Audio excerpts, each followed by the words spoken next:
So hello student, हम लोग शुरू करते हैं कोऑर्डिनेट ज्योमेट्री। और इस कोऑर्डिनेट ज्योमेट्री की वीडियो में हम पूरा कवर करेंगे, सारे कॉन्सेप्ट भी कवर करेंगे और सारे शॉर्ट ट्रिक्स भी कवर करेंगे for MU 11th entrance, BHU 11th entrance, Jamia 11th entrance and for olympiad questions. Okay, so coordinate geometry हम लोग स्टार्ट करने जा रहे हैं। तो सबसे पहले देखते हैं, पहला टॉपिक क्या है, एरिया ऑफ फिगर्स। तो मतलब कि हम सबसे पहले उन फिगर्स का एरिया निकालना चाह रहे हैं जो कि स्ट्रेट लाइन से मिलके बनते हैं। जैसे कोई ट्रायंगल हो गया या स्क्वायर हो गया, rectangle, parallelogram, trapezium, pentagon, hexagon. तो हम कुछ ऐसा तरीका सीखने जा रहे हैं कि कोई भी फिगर आए हम उसका एरिया बहुत ही ईजिली निकाल लें। देखिए तरीका क्या होगा। सपोज करो मैंने एक एग्जांपल लिया कि वहाँ पे वो है, सपोज करो पेंटागन है, उसमें 5 कोऑर्डिनेट है। पहला है x1, y1, दूसरा है x2, y2, तीसरा है x3, y3, चौथा है x4, y4 और पांचवा है x5, y5। तो अगर मान लो ये मैं एग्जांपल लेके बता दे रहा हूँ, ये एक शॉर्ट ट्रिक है टू फाइंड एरिया। तो एरिया के लिए एक शॉर्ट ट्रिक मैं बताता हूँ, आप उसको कॉन्सेप्ट की तरह याद कर लेंगे। Area equals to RC minus LC divide by 2। Sir what is RC? RC is right cross. What is LC? LC is left cross. तो right cross minus left cross divide by 2। अब करेंगे कैसे? देखिए इन पॉइंट्स को आप क्या करेंगे, cyclic order में, मतलब कि या फिर क्लॉकवाइज या एंटी क्लॉकवाइज सारे पॉइंट्स को लिख लेंगे। पहला पॉइंट क्या, x1 y1, दूसरा क्या x2 y2, तीसरा क्या x3 y3, चौथा क्या x4 y4, पांचवा क्या x5 y5। तो हमें क्या करना है, एक ऑर्डर में या तो सभी कोऑर्डिनेट को इस ऑर्डर में ले लो या सभी कोऑर्डिनेट को इस ऑर्डर में ले लो। तो सारे पॉइंट्स को लिख लो, पहला, दूसरा, तीसरा, चौथा, पांचवा। यहाँ पे गलती एक होती है कि हम लोग क्या करते हैं, लाइन से सारे कोऑर्डिनेट को ले लेते हैं, लेकिन ये गलत है। हमें करना क्या है, लाइन से सारे कोऑर्डिनेट को लेना है, लेकिन जहाँ से शुरू किया था वहीं पे खत्म करना है। इसको ऐसे याद करेंगे, जहाँ पे कहानी शुरू हुई थी वहीं पे कहानी खत्म होगी। तो मतलब x1 y1, x2 y2, x3 y3, x4 y4, x5 y5 और जहाँ से शुरू हुआ था वहीं पे खत्म करो। उसके बाद एरिया की ट्रिक क्या होती है? एरिया की ट्रिक मैंने क्या बताई, right cross minus left cross divide by 2। Sir इसका क्या मतलब है? राइट क्रॉस निकालो, इसका इससे मल्टीप्लाई करो, cross cross cross, x1 y2 plus x2 y3 plus x3 y4 plus x4 y5 plus x5 y1। तो राइट क्रॉस में ये सब आ जाएंगे, क्या आएंगे, x1 y1 plus x2 y3 plus इस तरीके से राइट क्रॉस में आएंगे, माइनस लेफ्ट क्रॉस में क्या आएगा, लेफ्ट क्रॉस ये हो जाएगा x2 y1, x3 y2, x4 y3, x5 x4, x5 y4 and x1 y5, ये लेफ्ट क्रॉस में आएंगे। तो क्या मैं एक दो एलिमेंट लिख देता हूँ, x2 y1 plus x3 y2 plus and so on. जो भी आएगा कैलकुलेट होके इसे डिवाइड बाय 2 करेंगे। तो राइट क्रॉस पहले कैलकुलेट कर लिया, माइनस लेफ्ट क्रॉस करेंगे, डिवाइड बाय 2 करेंगे, तो अपना आंसर आ जाएगा। हम लोग एग्जांपल्स को देखते हैं तो कॉन्सेप्ट और क्लियर हो जाएंगे। ये क्वेश्चन आ रखा है एमयू 11th एंट्रेंस 2020 में। अब आपको निकालना है area of triangle having vertices 6। तो क्या है, पहला 1 0, दूसरा क्या 0 1, तीसरा क्या 0 0। हमने लाइन से पॉइंट्स लिख लिए और कहानी ध्यान रखना है, कहानी जहां पे शुरू हुई थी वहीं पे खत्म होगी। तो कहानी 1 0 पे शुरू हुई थी वहीं पे खत्म करा, फिर right cross this into this plus this. तो 1 1 1 प्लस 0 प्लस 0। तो राइट क्रॉस क्या आ गया? अब देखो एग्जाम में ऐसे लिखोगे, फॉर्मूला नहीं लिखोगे, सीधे लिखोगे right cross 1 plus 0 plus 0 1 minus left cross क्या आ गया, 0 प्लस 0 प्लस 0 0 डिवाइड बाय क्या करते हैं, 2 करते हैं, 1/2 इज द आंसर। हालांकि आप लोग इसको राइट एंगल ट्रायंगल मान के उस तरह से भी कर सकते हैं, क्योंकि राइट एंगल ट्रायंगल है, हाफ बेस इनटू हाइट से भी आंसर निकाल सकते हैं। Okay, move towards next question. अब देखिए, find area of quadrilateral having vertices this and this. अब देखिए, आप लोगों को क्लास 10th में एनसीईआरटी के अकॉर्डिंग ये सिखाया जाता है कि आप क्वाड्रिलेटरल को क्या करेंगे, क्वाड्रिलेटरल को 2 पार्ट में डिवाइड कर लेंगे और फिर एक ट्रायंगल एरिया निकालेंगे, इस ट्रायंगल एरिया निकालेंगे इनटू, और सॉरी दोनों ट्रायंगल एरिया निकाल के ऐड कर देंगे।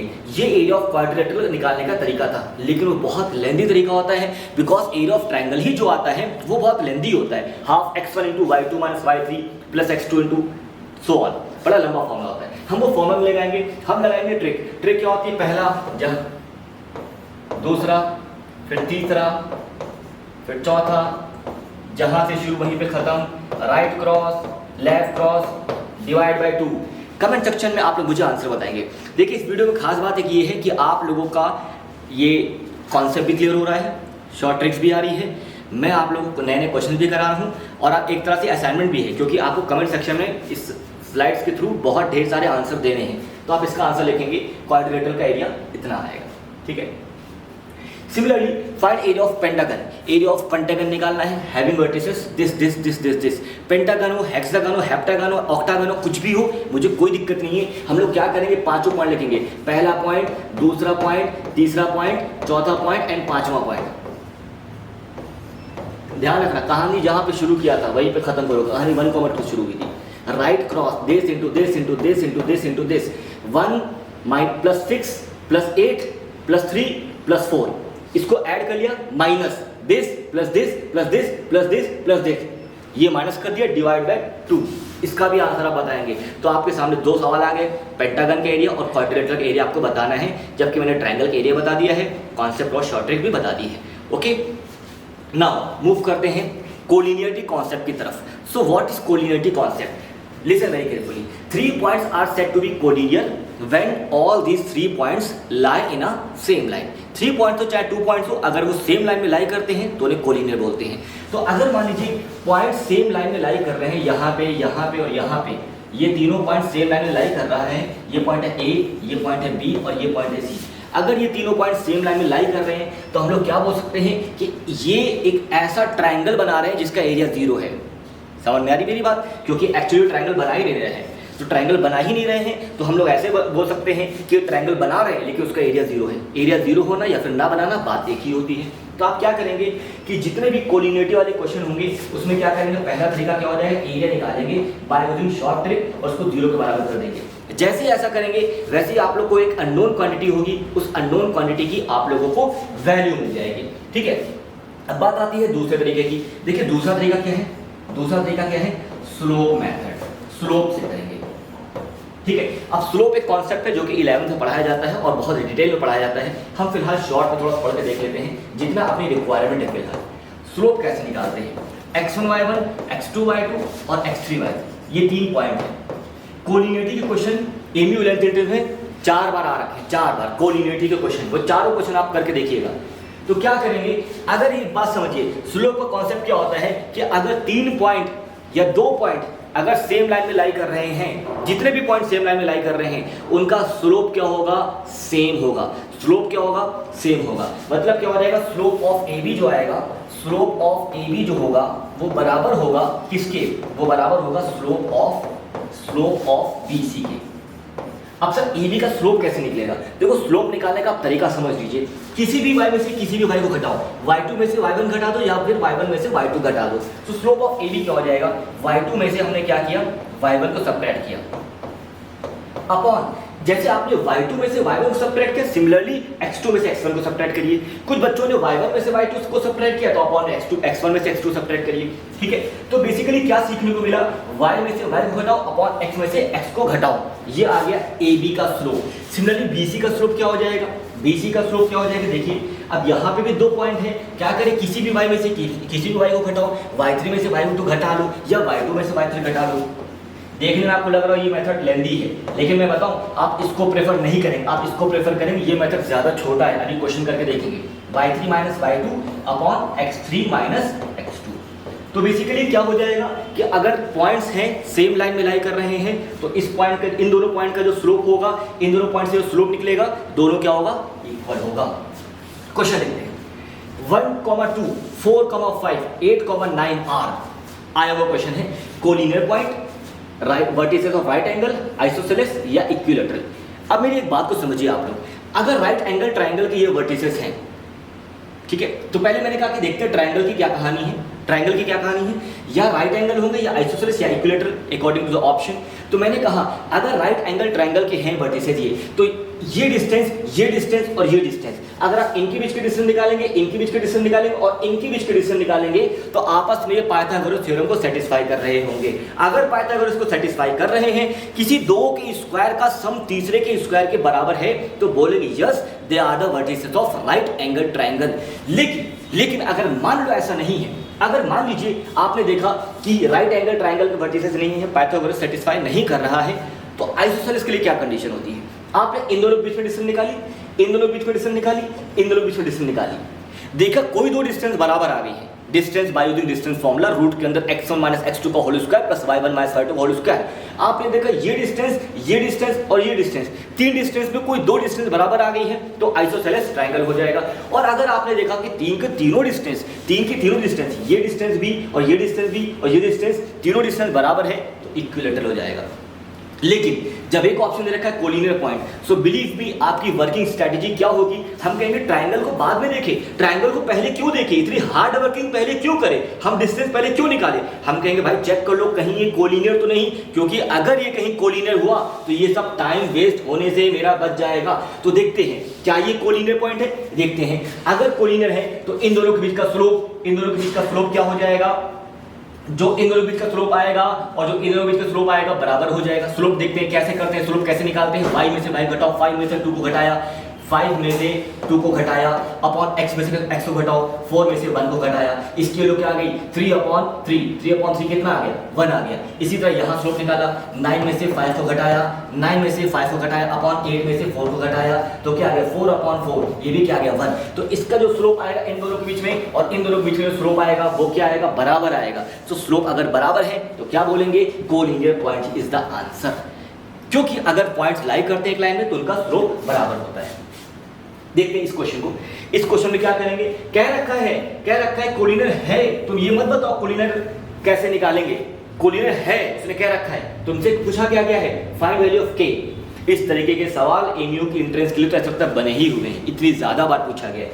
क्या करेंगे, इनका स्लोप निकालो तेजी से, 6 - 3 3, 4 - 1 3, k - 6 8 - 4, सिंप्लीफाई करो, क्रॉस मल्टीप्लाई करो, आंसर आ गया। ठीक है, तो k कितना आ गया 1 आ गया, 1 k बराबर 10 आ गया। देखो भाई कितनी जल्दी मैंने आंसर निकाला, k बराबर 10। Is that clear? Now move towards next question, find relation between x and y if all these 3 points are collinear point. हम क्या करेंगे, इन दोनों स्लोप निकालेंगे, 5 - x अपॉन 2 - 1 बराबर 5 - 5 अपॉन 3 - 2 इक्वल टू करेंगे x और y के बीच में रिलेशन आएगा, जो आएगा कमेंट सेक्शन में आंसर बताओ। इन दोनों का स्लोप बराबर करेंगे, जो भी आंसर आएगा कमेंट सेक्शन में सब बच्चे कमेंट करेंगे। जितने भी बच्चे ये वीडियो देख रहे हैं प्लीज एवरीबॉडी, सब बच्चे कमेंट करेंगे ताकि मैं आंसर देख सकूं और आपका रिप्लाई कर सकूं कि आपका आंसर सही है कि गलत है, और एज ए टीचर अच्छा भी लगता है। Concept of ratio, so ratio का क्या कॉन्सेप्ट होता है, बहुत ध्यान से सुनिए। अगर मान लीजिए कि दो पॉइंट है, एक पॉइंट है x1, y1 और एक पॉइंट है x2, y2। सपोज करो इनको एक पॉइंट, यहाँ पे एक पॉइंट कोई है, वो डिवाइड कर रहा है इन द रेशियो m/n, वो डिवाइड कर रहा है इन द रेशियो m/n। अब आपसे पूछा गया ये पॉइंट के कोऑर्डिनेट क्या होंगे, मैंने कहा ये पॉइंट सपोज करो c है, तो कोऑर्डिनेट ऑफ c क्या हो जाएगा, बहुत ध्यान से समझिए।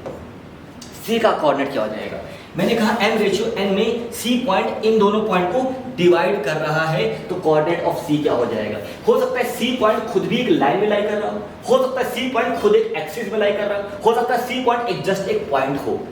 इसी तरह से कैटेगोरिकली अभी हम लोग आगे पढ़ने वाले हैं, इसलिए मैंने बताया।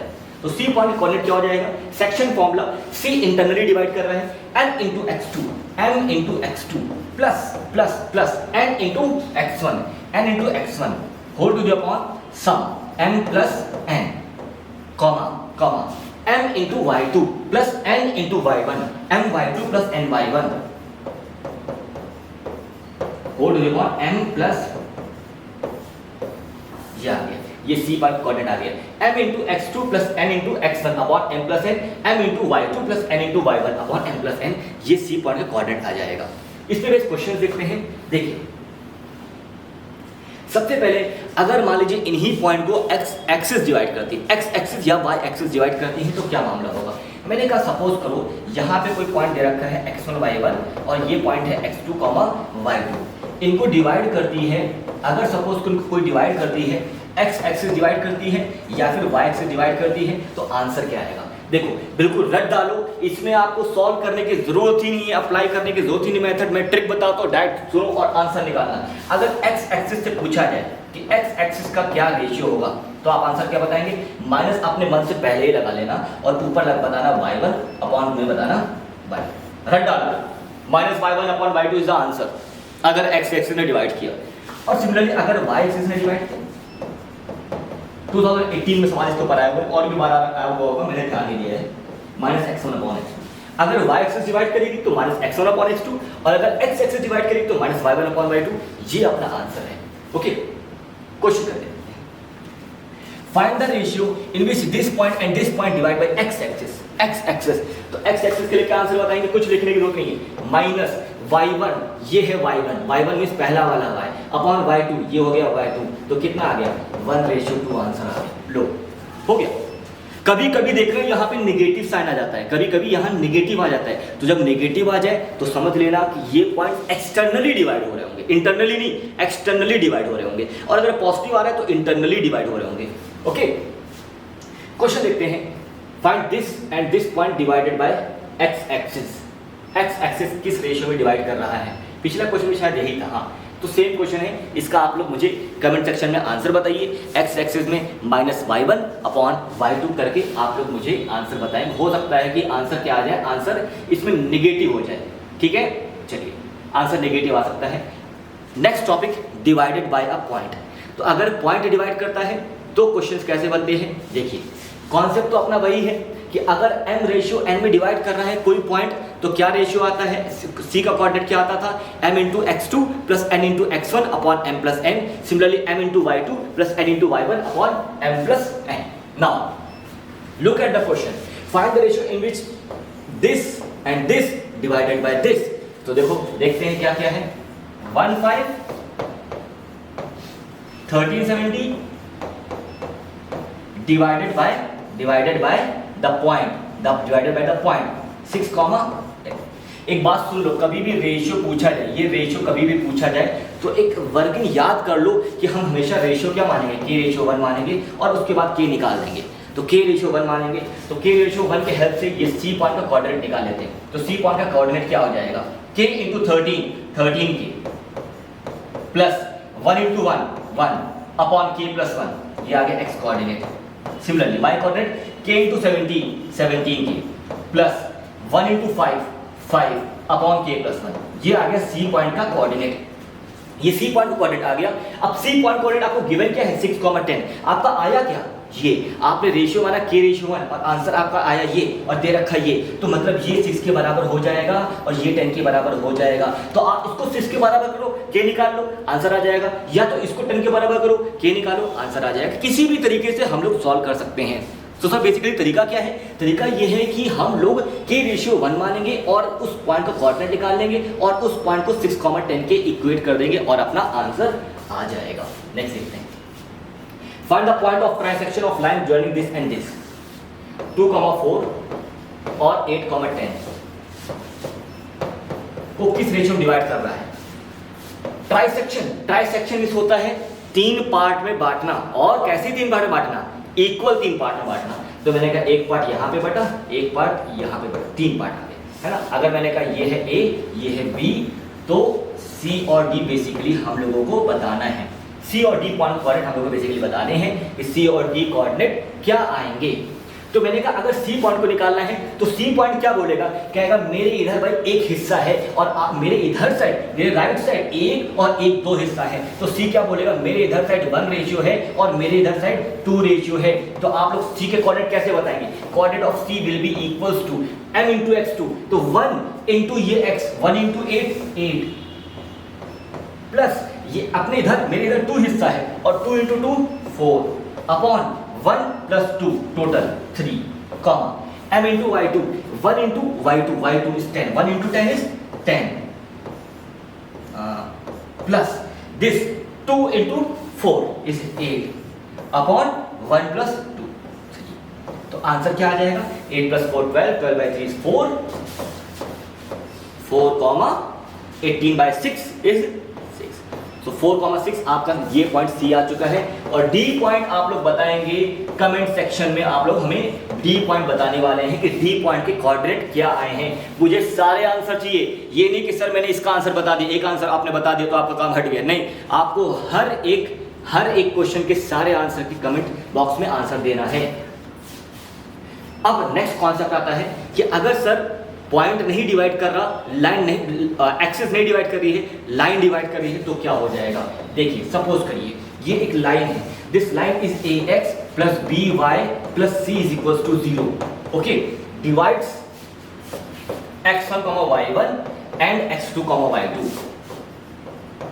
in the ratio k ratio 1। Suppose ये कॉन्सेप्ट बता रहे हैं, in the ratio k ratio 1।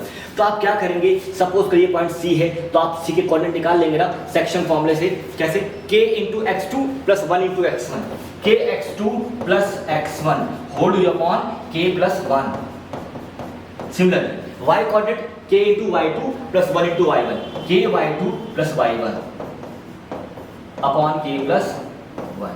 ये आपका C पॉइंट का कोऑर्डिनेट आ गया। एंड वी नो दैट अगर कोई पॉइंट लाई करता है किसी लाइन में तो अपनी लाइन को सेटिस्फाई भी करता है। मतलब आपका जो x कोऑर्डिनेट आया है वो आप उठा के x की जगह रख देंगे और जो y कोऑर्डिनेट आया है वो उठा के y की जगह रख देंगे। सर ऐसा आपने क्यों किया? क्योंकि C पॉइंट जो है वो इस लाइन में लाई कर रहा है, इस लाइन में C पॉइंट लाई कर रहा है तो सेटिस्फाई भी करेगा। x की जगह ये रखो और y की जगह ये रखो, सेटिस्फाई भी कर जाएगा। सेटिस्फाई करेंगे तो आप लोग का k निकल जाएगा या जो भी रिक्वायरमेंट होगी वो आप लोग की निकल जाएगी। Let's move towards the question. Find the ratio in which 1,3 and 4,7 divides by the line 2x plus 3y equals to 12. So we assume the ratio, this ratio is k ratio 1। हमने कहा ये जो पॉइंट है ये k ratio 1 में divide कर रहा है।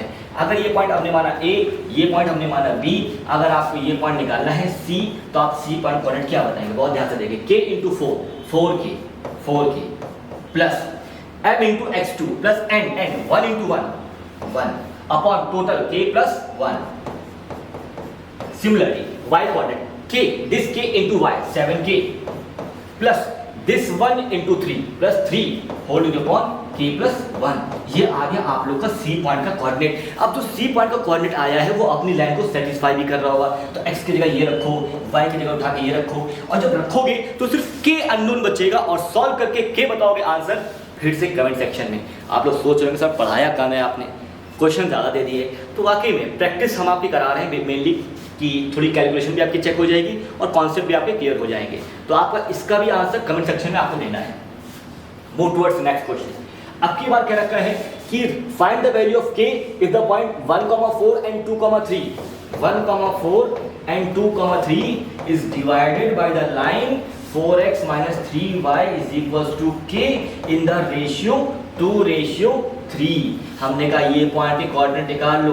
सपोज ये पॉइंट C है तो C के कोऑर्डिनेट कैसे निकालोगे? 2 into 2, ध्यान सुनना, 2 into 2 plus 3 into 1 upon 2 plus 3। ये आ गया x कोऑर्डिनेट आ गया, मैं पूरा हवा बता रहा हूँ। 2 into 2 plus 3 into 1 upon 2 plus 3 x coordinate आ गया, हवा में आ गया। 2 into 3 plus 3 into 4 upon 2 plus 3 ये भी आ गया। अब ये C पॉइंट के कोऑर्डिनेट आ गए हैं। अगर C पॉइंट कोऑर्डिनेट आ गए हैं तो अब ये C पॉइंट क्या इस लाइन में नहीं लाई कर रहा है? बिल्कुल लाई कर रहा है। तो जो लाई कर रहा है सेटिस्फाई भी करेगा। मतलब क्या?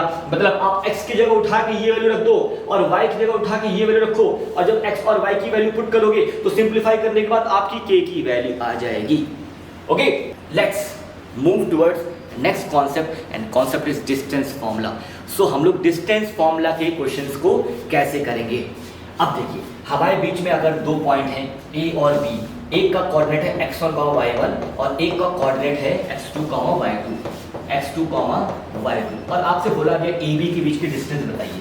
तो distance between AB must be equal to root के अंदर x1 माइनस x2 का होल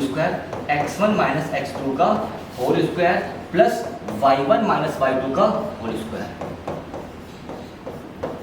ये डिस्टेंस फॉर्मूला होता है। Distance between AB is equals to this, root के अंदर x1 माइनस x2 का whole square plus y1 minus y2 का होल स्क्वायर। ओके, ये फॉर्मूला आप लोगों को पता भी होगा, है ना? अब ये क्वेश्चन आपने बहुत कॉमनली देखा होगा, हर जगह ये क्वेश्चन मिल जाता है। Find point on y axis, find point on x axis so that it's distance from the point is this. Okay, तो हम ये बात कह सकते हैं कि अगर मान लीजिए y एक्सिस पे कोई पॉइंट लाई कर रहा है, इसका मतलब उसका x कोऑर्डिनेट 0 हो जाएगा, ये बात आप समझते हैं। और अगर कोई पॉइंट अगर मान लीजिए x एक्सिस पे लाई कर रहा है तो उसका y कोऑर्डिनेट 0 हो जाएगा। अब देखिए, अगर y एक्सिस पे लाई कर रहा है तो x तो हो गया 0 और y कोऑर्डिनेट को हमने मान लिया k, क्या रखा है 0, k। Find the point on y axis पे पॉइंट, तो y एक्सिस का पॉइंट मैंने ये माना है, मतलब सवाल में मुझे ये बताना है, ये पॉइंट a के कोऑर्डिनेट मुझे बताने हैं। मैंने कहा x कोऑर्डिनेट तो पता है, y बताना है। सो दैट इस डिस्टेंस फ्रॉम 4,5 इज रूट के अंदर 26, रूट के अंदर 26। अब इसके और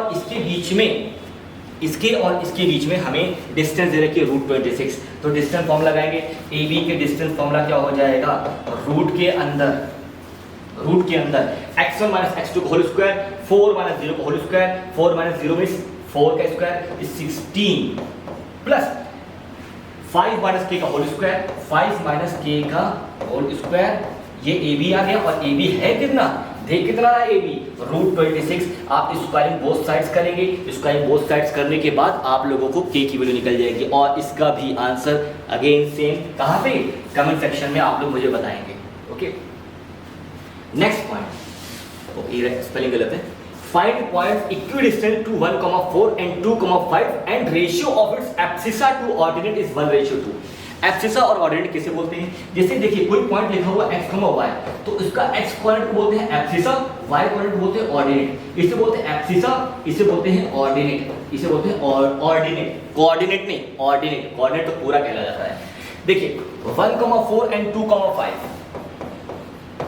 क्या रखा है, find points equidistant to 1,4 and 2,5। एक पॉइंट है जो इक्विडिस्टेंट पे है दोनों के, मतलब दोनों के बीचों बीच में है, ऐसी जगह पे है कि जो दोनों के डिस्टेंस बराबर आती है। सॉरी, बीचों बीच में होना जरूरी नहीं है, बीचों बीच में होना जरूरी नहीं है, हो सकता है कि कहीं बीच यहाँ पे ऐसा हो, ये डिस्टेंस बराबर आ रही हो। सो हमने मान लिया कि वो पॉइंट जो है, वो पॉइंट है जिसकी डिस्टेंस 1,4 से और 2,5 से बराबर आ रही है। वो पॉइंट हमने माना कि अगर उसका x कोऑर्डिनेट के माना, हमने उसका x कोऑर्डिनेट जिसको एब्सिसा बोलते हैं, अगर वो के माना तो ऑर्डिनेट मुझको खुद से 2 के मानना पड़ेगा। सर ये क्या मतलब है, देखिए ratio of its abscissa to ordinate is 1:2। मतलब अगर x का है कुछ और y का कुछ है तो x को y से डिवाइड करें तो 1:2 आए। तो अगर आपने k माना तो आप इसे क्या मानना पड़ेगा, आप इसे 2 के मानना ही पड़ेगा, क्योंकि k/2 के 1:2 आ रहा है। अगर रेशियो होता 2:3 तो आप मानते 2k, 3k। रेशियो होता 1,4 तो k,4 के। अब आप अकॉर्डिंग टू द क्वेश्चन, मैंने कहा ये अगर a है, ये अगर b है और अगर ये c है, तो अकॉर्डिंग टू द क्वेश्चन आपको ab और ac को क्या करना है, इक्वेट करना है।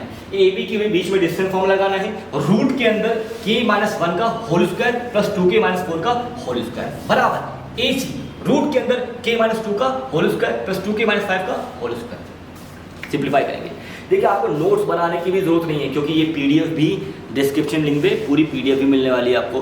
सो आप लोग को पूरी आसानी मिलने वाली है, बस आप लोग को पूरा कॉन्सेप्ट क्लियर करना है और इसके बाद फिर क्वेश्चंस लगाने हैं ढेर सारे। अब देखिए next topic, vertices of quadrilateral.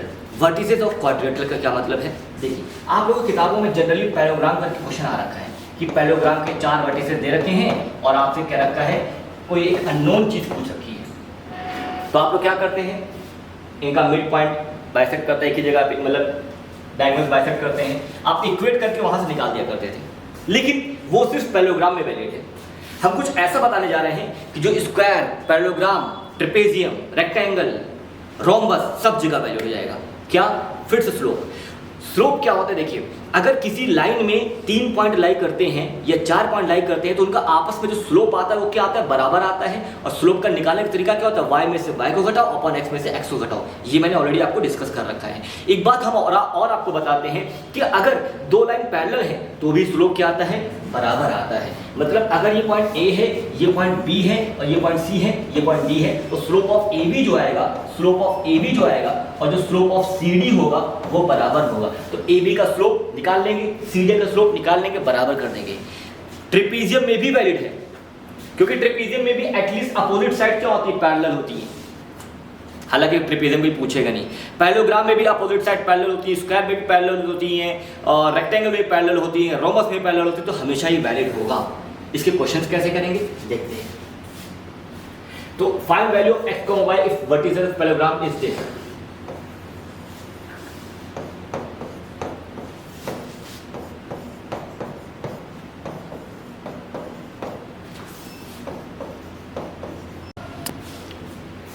तो ये लिखा हुआ है, स्लोप मैंने लिख दिया है, देखिए स्लोप क्या हो जाएगा, इसका जो स्लोप होगा और जो इसका स्लोप होगा बराबर होगा। इसका स्लोप क्या होगा 7 - 3 अपॉन 6 माइनस 2। इसका स्लोप क्या होगा 3 - y अपॉन 8 - x, क्योंकि इसका स्लोप और इसका स्लोप क्या होना चाहिए, बराबर होना चाहिए। तो मैंने बस स्लोप को बराबर कर दिया है और स्लोप को बराबर करके हम लोग देख रहे हैं कि x और y के लिए कैसे निकलेगी। तो y2 - 7 - 3 4 upon 8, 3 - y upon 8 - x। अब क्या करेंगे इसके आगे हम लोग x और y की वैल्यू ऑप्शन से पुट कर करके देख लेंगे। जो भी ऑप्शन की वैल्यू x और y की वैल्यू सेटिस्फाई कर जाएगी इस इक्वेशन को, वो ऑप्शन ठीक हो जाएगा। सो हम लोग ऐसे सॉल्व कर सकते हैं, चाहे वो ट्रेपेजियम हो, चाहे पैरेललोग्राम का हो, चाहे कोई भी फिगर हो। वैसे ट्रेपेजियम जनरली आता नहीं है, ठीक है। सो स्टूडेंट, अब मैं एक बात बता दूं कि आप लोगों ने कहीं पे भी क्लास करी हो, कोई भी नोट्स आपने देखे हो, कोई भी मॉड्यूल आप लगा रहे हो, कोई भी किताब लगा रहे हो, ठीक है, या किसी टीचर्स के नोट लगा रहे हो, आप क्या करेंगे, सारे क्वेश्चन लगा के देखिए। A to Z coordinate geometry के A to Z सभी क्वेश्चन आप लोग से बहुत ज़्यादा इजीली हो जाएंगे, ठीक है। और आप लोग बताइएगा ये वीडियो आप लोग कैसी लगी, आप लोगों के सारे क्वेश्चन क्या एक्चुअली हो रहे हैं दूसरी किताबों के, नहीं हो रहे हैं। आई एम 100% श्योर आप लोगों को ये वीडियो समझ में भी आई होगी और आप लोगों को सारे क्वेश्चन सॉल्व भी हो रहे होंगे। एमयू में जो बच्चे तैयारी कर रहे हैं या जामिया की तैयारी कर रहे हैं या अदर इंट्रेंस की तैयारी कर रहे हैं, वो बच्चे क्या करेंगे, प्रीवियस क्वेश्चन जितने भी हैं वो सब लगा के देखेंगे। आई एम 100% श्योर वो सारे क्वेश्चन आप लोगों से 100% हो जाएंगे, ठीक है। सो आप लोग इसको ज़्यादा से ज़्यादा जाके रिवाइज करें, आप लोग वीडियो को लाइक करें, शेयर और सब्सक्राइब जरूर करें चैनल को। Okay, thank you. Properties of triangle. So properties of triangle her interest के लिहाज से बहुत ज़्यादा इंपॉर्टेंट है, क्योंकि इसमें 3-4 टॉपिक कवर होते हैं, जैसे कि मीडियन, सेंट्रॉयड, सर्कमसेंटर, ऑर्थोसेंटर। तो हम लोग बारी बारी सारे टॉपिक्स देखते हैं। सबसे पहला टॉपिक सुनिए, सबसे पहले है median. So what is median, median किसे बोलते हैं। देखिए, अगर हम यहाँ से बात करें, अगर ये ए वर्टेक्स है, तो अगर ए वर्टेक्स से ड्रॉ की जाए ऐसी लाइन जो कि बी और सी के मिड पॉइंट पे कट करेगी, तो दिस लाइन, ये जो लाइन एडी है, ये एडी लाइन को बोलेंगे this line is median drawn through the vertex A, drawn through the vertex ए। अगर इसी तरह से सी से ड्रॉ करनी है तो हम लोग बोलेंगे ये लाइन, ये मीडियन है drawn through the vertex C, और ये ए ई क्या हो जाएगा, E is a mid point of A B. और अगर ये बोले तो ये क्या है, ये मीडियन है drawn through the vertex B, और हमने मान लिया है ये पॉइंट एफ है, ठीक है। तो आपको सवाल में सबसे पहले पढ़ना होता है ड्रॉन थ्रू द पॉइंट, किस पॉइंट से ड्रॉ की गई है, क्योंकि एक ट्रायंगल में 3 मीडियन हो सकती हैं। मीडियन हो सकती है ए से ड्रॉ की गई हो mid point of B C पे, बी से ड्रॉ की गई हो mid point of A C पे, सी से ड्रॉ की गई हो mid point of A B पे। अब देखिए एफ पॉइंट कैसे निकलेगा, एफ पॉइंट निकलेगा by using mid point formula. तो x1 और x3 का मिड पॉइंट क्या हो जाएगा, x1 प्लस x3 बाय 2, और y2 plus y3 by 2, mid point formula. Similarly आप लोग डी पॉइंट भी निकाल सकते हैं, आप लोग ई पॉइंट भी निकाल सकते हैं। अब देखिए इस पे सवाल कैसे बन सकते हैं, देखिए जैसे कि पहला सवाल आप लोग देखिए, सपोज तो ये बोला गया 1,2, ये बोला गया 2,4, और ये बोला गया है 7,-3। This point is A, this point is B, this point is C. कहा जा रहा है ए पॉइंट से अगर मान लीजिए मीडियन ड्रॉ हुई है, तो बीसी लाइन पे कहाँ पे जाके टकराएगी, बीसी लाइन पे कहाँ पे जाके कट करेगी, ठीक है। तो आप क्या करेंगे, अगर ए पॉइंट से ड्रॉ हुई है तो वो डी पॉइंट पे टच करेगी, और डी कैसे निकलेगा, डी निकलेगा through the mid point, D mid point से निकलेगा।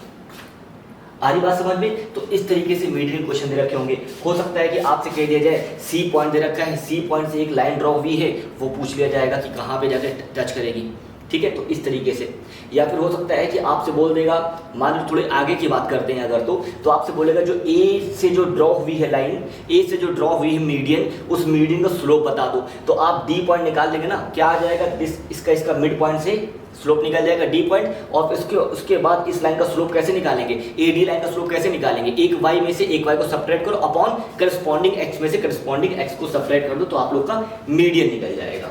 ओके, नेक्स्ट हम लोग एक क्वेश्चन देते हैं, आप लोग को एक क्वेश्चन हम दे देते हैं, वो क्वेश्चन आप लोग मुझे आंसर बताइएगा मीडियन का। ये पॉइंट सपोज करोगे 2,3, ठीक है, और ये पॉइंट है 1,4, और ये पॉइंट है 2,-5।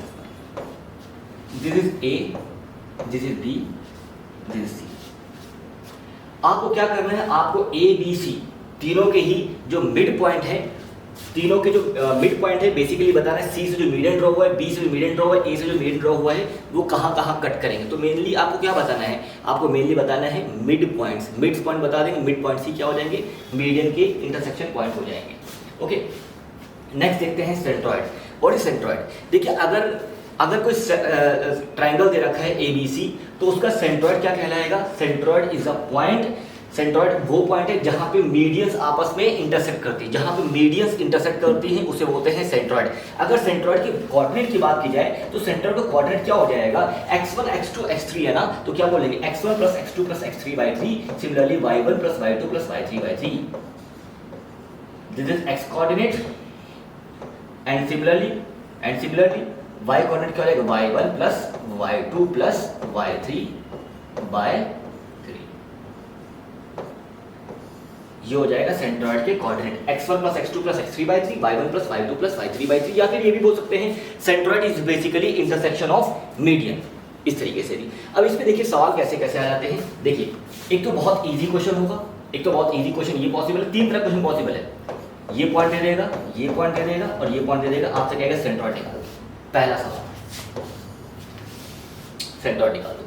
दूसरा क्वेश्चन क्या हो सकता है, दूसरा क्वेश्चन हो जाएगा कि भाई एक ट्रायंगल है, इनके मिड पॉइंट इसका जिक्र कर दिया, इसका जिक्र कर दिया, इसका जिक्र कर दिया, मिड पॉइंट दे दिया, और अब कहा सेंट्रॉइड बताओ। आप समझ रहे हैं, कह रखा है कि AB का मिड पॉइंट दे रखा है 1,2 मान लो, BC का मिड पॉइंट मान लो दे रखा है 2,3, और AC का मिड पॉइंट मान लो दे रखा है 3,9, ये दे रखा है। और आप कह रहे हैं ABC ट्रायंगल के मिड, मतलब AB का मिड पॉइंट, BC का मिड पॉइंट और AC का मिड पॉइंट ये दे रखा है। Find centroid of triangle ABC। अब बताना किसका, ABC ट्रायंगल सेंट्रॉइड बताना है। तो एक बात ध्यान रखिए, जो इनके मिड पॉइंट का सेंट्रॉइड आएगा ना, जो इन तीनों के जो ट्रायंगल से जो सेंट्रॉइड निकल के आएगा, वही इस पूरे ट्रायंगल का भी सेंट्रॉइड होगा। मतलब आप क्या करेंगे, आप सिंपल 1, 2 और 3, 9 और 2, 3 का सेंट्रॉइड निकाल देंगे। जो इस छोटे ट्रायंगल DEF, जो छोटा ट्रायंगल अगर जो बना है, जो मिड पॉइंट से बना है, जो इस मिड पॉइंट से बन के जो ट्रायंगल बना है, मिड पॉइंट से मिलकर जो ट्रायंगल बना है, जो इसका सेंट्रॉइड होगा, वही ओवरऑल इस ट्रायंगल का भी सेंट्रॉइड होगा। तो आप लोग सेंट्रॉइड बहुत ईजिली निकाल सकते हैं। ये दूसरा सवाल हो गया। तीसरा सवाल जो कि आपके एनुअल लेंथ थिकनेस में आ रखा है, देखिएगा किस तरीके से कि आप लोगों को क्या करेगा, वो 3 पॉइंट दे देगा। आप लोगों को ये पॉइंट दे दिया 1,2, ये पॉइंट दे दिया 2,-3, और ये पॉइंट दे दिया x, y, और ये पॉइंट दे दिया सेंट्रॉइड दे रखा है 3,1। आपसे कहेगा x और y की वैल्यू बताइए। क्या कहेगा, x और y की वैल्यू बताइए। तो आपको क्या करना है, this plus this divide by 3 = 3, क्योंकि सेंट्रॉइड दे रखा है 3,1। सेंट्रॉइड होता क्या है, x1 + x2 + x3/3, तो सेंट्रॉइड क्या देगा, 1 + x1 + x2, 2 + x3 कितना है, x/3, ये कितना हो जाएगा, ये हो जाएगा x कोऑर्डिनेट के बराबर, 3 के बराबर, ठीक है ना, क्योंकि सेंट्रॉइड क्या होता है, x1 + x2 + x3/3, ये x coordinate. Similarly y1 + y2 + y3/3 = y coordinate. Solve करने के बाद यहाँ x और y निकल जाएगी, जो कि आप लोग को आंसर बताना है कमेंट सेक्शन में, ठीक है ना। आप लोग इसका आंसर बताएंगे, इसका क्या आंसर आने वाला है। अब देखिए नेक्स्ट देखते हैं, इसके बाद नेक्स्ट बारी आती है ऑर्थो सेंटर की, और उसके बाद आगे चल के पढ़ेंगे सरकम सेंटर। तो ऑर्थो सेंटर और सरकम सेंटर कंप्लीटली आपके सिलेबस से बाहर है, आपके सिलेबस में बिल्कुल भी नहीं है। लेकिन जो साइड में जो बुक्स चलती हैं, जिनकी हेल्प से आप प्रिपरेशन कर रहे होते हैं एंट्रेंसेस की, उसमें ऑर्थो सेंटर और सरकम सेंटर का जिक्र किया गया है। तो मैंने सोचा कि हल्का सा बता दूं, सिर्फ क्वेश्चन करना, सॉल्व करना बता दे रहे हैं। सरकम सेंटर, ऑर्थो सेंटर कोई थ्योरी नहीं आ सकती है, क्योंकि सिलेबस से कंप्लीटली बाहर है। तो अगर इनकेस क्वेश्चन आ गया तो क्वेश्चन कैसे सॉल्व करेंगे वो सीख लेते हैं। पहली बात तो ये कि ऑर्थो सेंटर पे अगर सवाल आएगा, चाहे वो ऑर्थो सेंटर हो चाहे सरकम सेंटर हो, तो जो सवाल आएगा वो हमेशा राइट एंगल ट्रायंगल से आएगा। ये बात ध्यान समझ लीजिए कि अगर सवाल इनकेस आएगा तो कैसे आएगा, राइट एंगल ट्रायंगल से आएगा, ठीक है। अब जैसे ये दे रखा है, ए पॉइंट ये है, ये पॉइंट है बी, और ये पॉइंट है सी। अगर मान लो दे रखा है 1,2 और ये दे रखा है मान लीजिए 1,5 और ये दे रखा है 4,5, ये 3 पॉइंट है, ये 3 पॉइंट है। आपसे कहा गया इसका आप ऑर्थो सेंटर बताइए, इसका आप क्या बताएं, ऑर्थो सेंटर। तो आप ध्यान रखेंगे ऑर्थो सेंटर क्या होता है। अगर 3 पॉइंट दे रखे हैं, ट्रायंगल के वर्टेक्स दे रखे हैं, आपसे बोला गया ऑर्थो सेंटर बताइए, तो ऑर्थो सेंटर वो हो जाएगा जिस पॉइंट पे राइट एंगल ट्रायंगल बन रहा है। मैंने कोऑर्डिनेट अपने मन से ऐसे ले लिए हैं, जिस पॉइंट पे राइट एंगल ट्रायंगल बन रहा है 1,5 पे राइट एंगल ट्रायंगल बन रहा है, यहाँ पे मैंने बता रखा है। तो जिस पॉइंट पे ये आप शॉर्ट ट्रिक याद कर सकते हैं, हालांकि कॉन्सेप्ट में भी काउंट होता है ये कि जिस पॉइंट पे 90 डिग्री बनता है वही पॉइंट ऑर्थो सेंटर है, तो इसका बी पॉइंट क्या हो जाएगा, ऑर्थो सेंटर हो जाएगा। समझ में आई बात। अब सर अगर उसने सिंपल ए बी सी दे रखा है, उसने फिगर बना के नहीं दिया, उसने ए बी सी दे रखा है, उसने कहा ए पॉइंट ये है, बी पॉइंट ये है, सी पॉइंट ये है, आप बताइए कहाँ है इसका ऑर्थो सेंटर। तो सर कैसे पता चलेगा कि वो सर कहाँ पे 90 डिग्री होगा, इसका तरीका बताते हैं। Let us take example. उसने कहा कि 1,1 दे रखा है और दे रखा है 4,1 और दे रखा है 4,5। ये एक ट्रायंगल है, इस ट्रायंगल का आप सेंट्रॉइड बताइए, बड़े इजीली निकाल लेंगे। इस ट्रायंगल का एक मीडियन ड्रॉ करिए थ्रू पॉइंट ए, वो भी कर लेंगे। तीसरा सवाल, इस ट्रायंगल का ऑर्थो सेंटर बताइए। ऑर्थो सेंटर के लिए क्या करेंगे, हम ये तीनों पॉइंट को प्लॉट करेंगे, तीनों पॉइंट को प्लॉट करेंगे। 1,1 ढूंढने क्या है, x1 y1, x भी1 है y भी1 है, ये पॉइंट आ गया ये। फिर 4,1 x4 हो गया और y1 हो गया, x4 हो गया y1 हो गया, ये पॉइंट आ गया। 4,5 x4 हो जाएगा y5 हो जाएगा, y is 5 y5 ये हो गया, हमने कहा y5 यहाँ। तो क्या हो गया, ये हो गया 1,1, ये point is 1,1, this point is 4,1 and this point is 4,5। आप क्या करेंगे, वहां पे आप प्लॉट कर लेंगे प्रॉपर्ली, आप ड्रॉ कर लेंगे और ड्रॉ करने के बाद देख लेंगे, ठीक है। तो 1,1 4,1 4,5 से मिला के क्या बनता है, एक ट्रायंगल बन रहा है। आपने देखा, आपको क्लियरली कहा सकता है 90 डिग्री यहां बन रहा है, तो इस ट्रायंगल का ऑर्थो सेंटर क्या है 4,1। बहुत ही इजी तरीका है। तो क्या करेंगे, सिंपली ट्रायंगल ड्रॉ कर लेंगे, उस ट्रायंगल को ड्रॉ करने के बाद देखेंगे जहां 90 डिग्री बन रहा है वही ऑर्थो सेंटर हो गया। ओके, तो अब आगे देखते हैं। देखिए सर्कम सेंटर किसे बोलते हैं। सर्कम सेंटर भी अगर पूछा जाएगा तो फिर ये भी कब पूछा जाएगा, जब वो ट्रायंगल कैसा है, राइट एंगल ट्रायंगल है। तो हमने फिर से वही एग्जांपल लिया कि सर जो अभी पिछले कोऑर्डिनेट लिए थे 1,1 और 4,1 और 4,5 आपने लिया था, पूछा था ये किस ट्रायंगल के, इस ट्रायंगल के ऑर्थो सेंटर क्या होंगे। अगर सर ऐसे ही सवाल आ गया और पूछा गया कि सर्कम सेंटर क्या होंगे तो कैसे निकालेंगे। देखिए सर के यहाँ का 90 डिग्री नहीं हुआ, राइट एंगल ट्रायंगल नहीं हुआ, तो सीधे मालूम है आईआईटी लेवल क्वेश्चन बनेगा, क्योंकि जेईई मेंस और जे एडवांस में सवाल आते हैं ऑर्थो सेंटर और सर्कम सेंटर के। तो बिल्कुल बेफिक्र, वो पूछ ही नहीं सकता है, वो पूछेगा तो 90 डिग्री बनना ही बनना है, ये श्योर मान के चलो।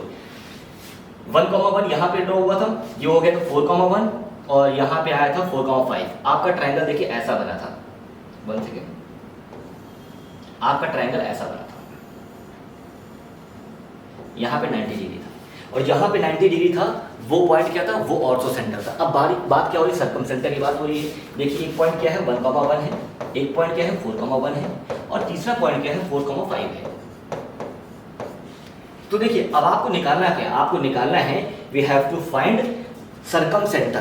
तो सर्कम सेंटर आप लिख लेंगे, circumcentre is mid point of hypotenuse. तो पहले तो आप ड्रॉ करना आपको मैंने सिखा दिया, 1,1 4,1 4,5 को ड्रॉ कर लिया। अब mid point of hypotenuse is called as, mid point of hypotenuse is called as circumcentre. तो 1,1 4,5 का मिड पॉइंट निकाल लो। मिड पॉइंट ये हमने अगर m माना तो ये जो मिड पॉइंट होगा ये इसे क्या बोलेंगे, इसे बोलेंगे सर्कम सेंटर। मिड पॉइंट क्या होगा 1 + 4/2 मतलब 5/2।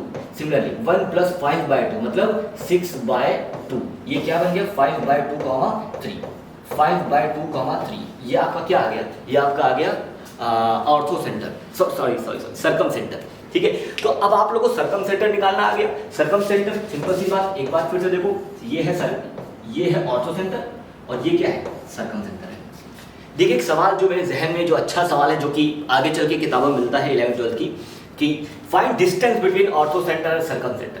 तो आपने क्या किया, आपने ये निकाल लिया, आपने ये निकाल लिया, ये ऑर्थो सेंटर, ये सर्कम सेंटर का निकाल के बताना। इसी कोऑर्डिनेट्स के लिए आप लोग क्या बताना है, इन कोऑर्डिनेट के लिए आपको बताना है find distance between circum centre and ortho centre. तो मैंने 2 सवाल पूछे हैं, उन दोनों सवाल का भी आप लोग आंसर दीजिएगा। ठीक है, सो आप लोगों को बहुत ही जल्द आप लोग को बाकी टॉपिक्स की भी शॉर्ट ट्रिक वीडियोस मिलने वाली है। Okay, thank you.